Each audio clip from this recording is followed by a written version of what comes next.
Hello दोस्तों, आपका NCERT for government exam में स्वागत है दोस्तों। तो देखिए दोस्तों, रेलवे एनटीपीसी अंडर ग्रेजुएट का एग्ज़ाम चल रहा है दोस्तों और 8 सितंबर का दोस्तों फर्स्ट शिफ्ट का पेपर समाप्त हो गया है।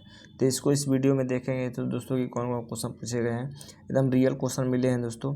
आप दोस्तों आज का क्वेश्चन दोस्तों भेजा है और जूना फातिमा ने, ठीक ना, अनुजा फातिमा ने दोस्तों भेजा है। फातिमा नाम की थी कोई मैडम, उन्होंने दोस्तों भेजा है, तो उनके लिए बहुत बहुत धन्यवाद कि उन्होंने इतना प्रयास किया। इसी तरह से आप भी हेल्प कर सकते हैं। आपका किसी भी शिफ्ट में कोई भी एग्जाम है दोस्तों, तो आप ज़रूर कमेंट करके बताइए कि ये क्वेश्चन पूछे गए हैं मेरे किसी भी वीडियो के नीचे जाकर, ठीक ना।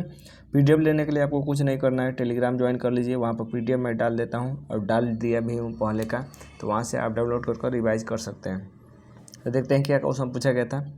पहला क्वेश्चन पूछा गया दोस्तों कि अनुच्छेद 32 किसका उल्लेख है। तो अनुच्छेद 32 में दोस्तों संवैधानिक उपचारों का उल्लेख है, ठीक ना। अनुच्छेद 32 दोस्तों आपका मौलिक अधिकार के अंतर्गत आता है।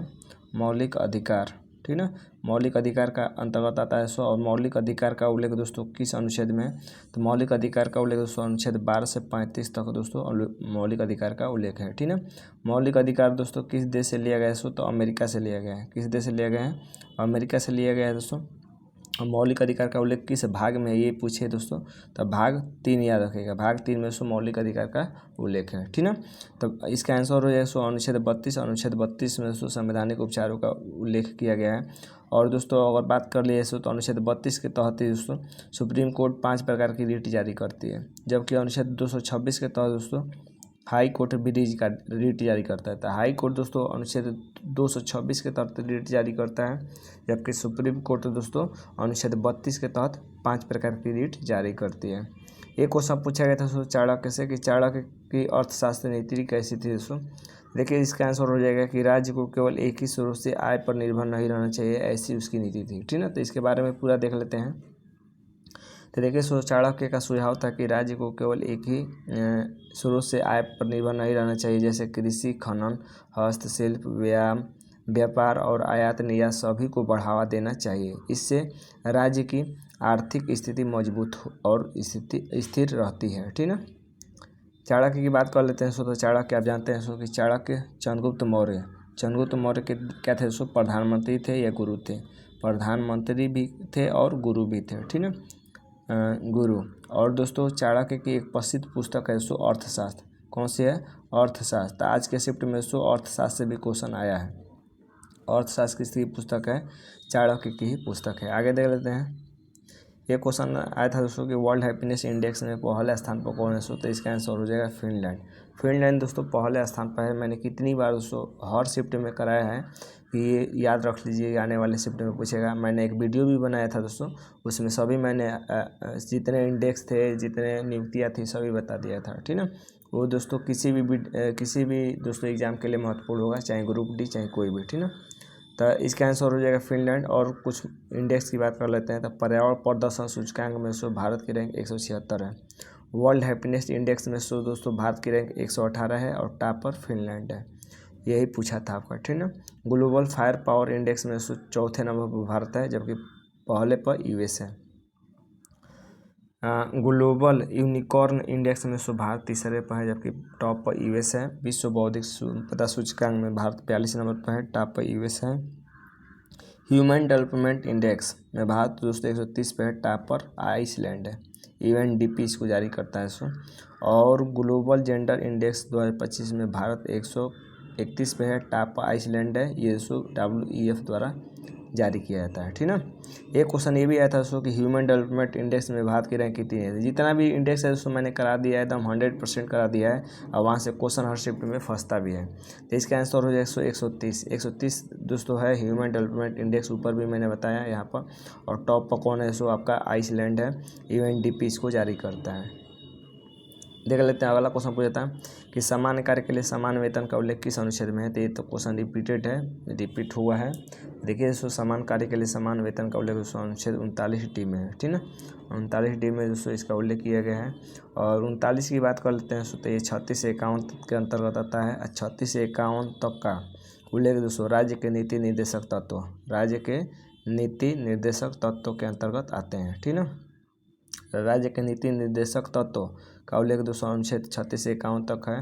और दोस्तों इसका उल्लेख भाग 4 में है। भाग 4 में है राज्य के नीति निर्देशक तत्वों का उल्लेख। और दोस्तों आयरलैंड से लिया गया है। ये कहाँ से लिया गया है? आयरलैंड से दोस्तों राज्य के नीति निर्देशक तत्व लिया गया है। ठीक ना। अगला क्वेश्चन देखते हैं।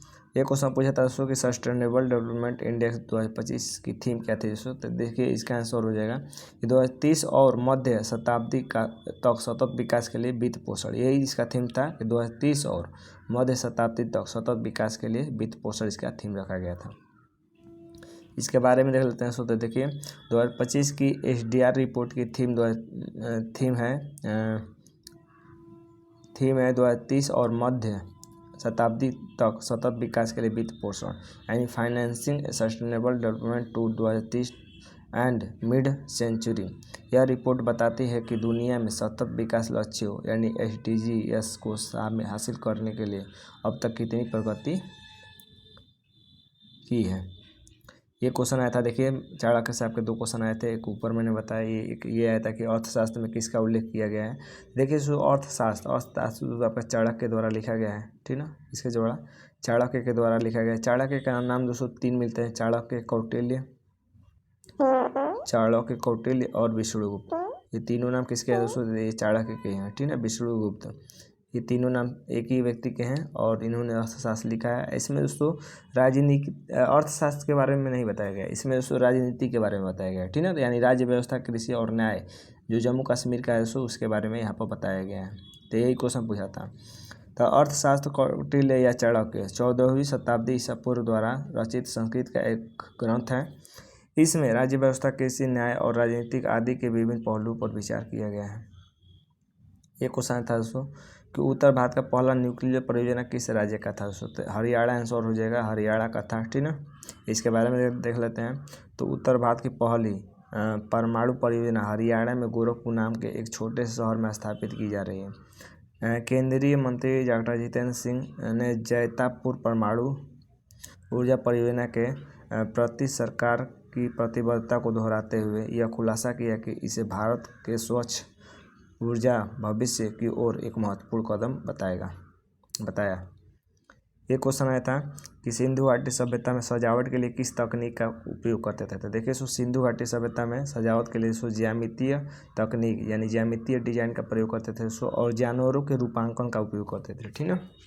यानी जानवरों के रूप को दोस्तों उतारते थे। एक बिरसा मुंडा से क्वेश्चन आया था दोस्तों कि बिरसा मुंडा द्वारा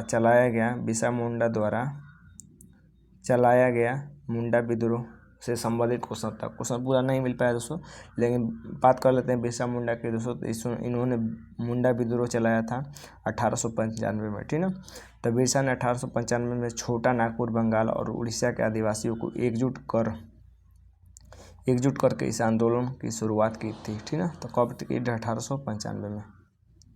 एक क्वेश्चन ये आया था दोस्तों कि राफेल रसिया से कब बना रहा, यानी राफेल कब से बना रहा है, ये पूछा था कि कब से बना रहा है। इसका आंसर हो जाएगा 18 मई 2001 से दोस्तों रसिया राफेल को बना रहा है। और बात कर ले राफेल के दोस्तों, तो भारत ने राफेल कितनी खरीदे हैं दोस्तों? आपके 36 राफेल दोस्तों आपका भारत ने रसिया से खरीदे थे। ठीक ना। 2022 के करीब में खरीदे थे, 2022 के करीब में। ये थे दोस्तों हमारे फर्स्ट शिफ्ट के क्वेश्चन जो मैंने बताया। उम्मीद करते हैं कि वीडियो अच्छा लगा है। वीडियो अच्छा लगे चैनल को लाइक और सब्सक्राइब जरूर कीजिएगा। आज के लिए बस इतना ही दोस्तों। धन्यवाद दोस्तों।